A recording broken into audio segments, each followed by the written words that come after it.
பெரிய பாக்ஸ் எடுத்தோம் அப்படின்னா இன்னும் நமக்கு வந்து நிறைய லைட் சேர்க்குற மாதிரி இருக்கும், எக்ஸ்ட்ரா லைட் சேர்க்குற மாதிரி இருக்கும். ஆனால் இந்த பாக்ஸ்க்கு வந்து இது போதும். இந்த மாதிரி குண்டு பல்பு தான் நம்ம யூஸ் பண்ணணும். இந்த ஃபிலமெண்ட்லேருந்து தான் நமக்கு வந்து ஹீட் வரும், அதனால இந்த பல்பு தான் நமக்கு வந்து வேணும். நான் வந்து இந்த மாதிரி இந்த ஹோல்டர் வாங்கினேன். இதில் வந்து நம்ம வச்சுட்டு டேரெக்டாக இதில் குத்திடலாம். 10 20 ஓகே, ரெடியாக இருக்குது. இப்போ இதை வந்து நம்ம இந்த பாக்ஸில் வச்சுட்டு ஃபிக்ஸ் பண்ணிடலாம். மேலே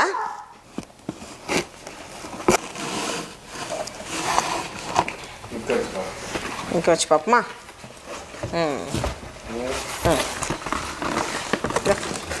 இந்த மாதிரி ஃபிக்ஸ் பண்ணி வச்சுருக்கேன். அதுக்கப்புறமா கீழே வந்து நம்ம கொஞ்சம் புல் இல்லை வந்து ஏதாச்சும் போடணும். அதுக்கு வந்து நான் ஹாப்பிட்ட வந்து கொஞ்சம் புல் எடுத்துகிட்டு வந்திருக்கேன்.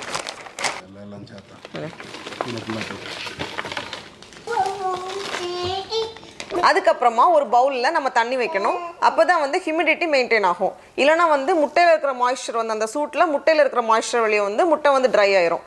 அது ஆகாமல் இருக்கிறதுக்காக நம்ம வந்து அந்த பல்பு கீழே வந்து கொஞ்சம் தண்ணி வைக்கணும்.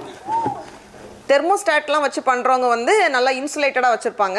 ஆனால் நம்ம வந்து வெறும் பல்ப் வச்சு பண்ணுறதுனால நமக்கு வந்து கொஞ்சம் அங்கங்கே ஓட்டை இருந்துச்சுன்னா தான் நிறைய சூடாகும்போது அந்த ஏரெல்லாம் உள்ளே போய் கரெக்டாக இருக்கும். நம்மளோட ரூம் டெம்பரேச்சர் அப்புறமா பாக்ஸோட சைஸ் பொறுத்து உள்ளே வைக்கக்கூடிய லைட் வாட்ஸ் வந்து மாறும். இன்குபேட்டர் ரெடியாக இருக்குது. இனி அடுத்தது முக்கியமான வேலை, போய் டக்கு முட்டை வாங்கணும். போயிட்டு வருவோமா? டக்கு முட்டை வாங்க போமாடா. கிளம்பியாச்சு. இது வந்து கொஞ்சம் அவுட்டரில் தான் இருக்குது. அவங்க வந்து ஒரு சின்ன ஃபார்ம் மாதிரி வச்சுருக்காங்க. எங்க நம்ம போறோம்? டக் கேக் வாங்க.